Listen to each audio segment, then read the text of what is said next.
এক গ্রামে বাস করত এক গরিব কাঠুরে। সে 2 দিন লাগাত না খেয়ে আছে। সে কাঠ কাটার না কারণে তার ঘরে খাবার নেই।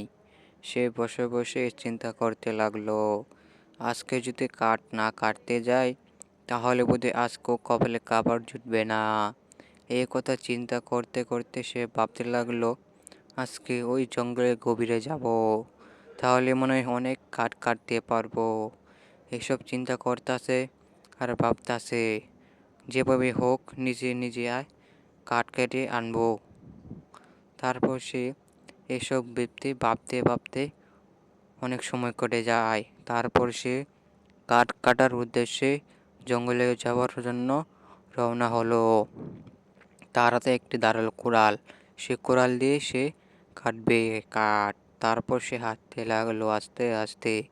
তারপর সে জঙ্গলে পৌঁছালো। সামনে একটি মোটা গাছ দেখতে পেল। সে মোটা কাঠ সে কাটতে শুরু করলো। তারপরে সে আস্তে আস্তে সে কাঠ তার মাথায় নিয়ে আবার বাজারের উদ্দেশ্যে রওনা হলো। সে কাঠ নিয়ে সে বাজারে নিয়ে বিক্রি করবে এই উদ্দেশ্যে।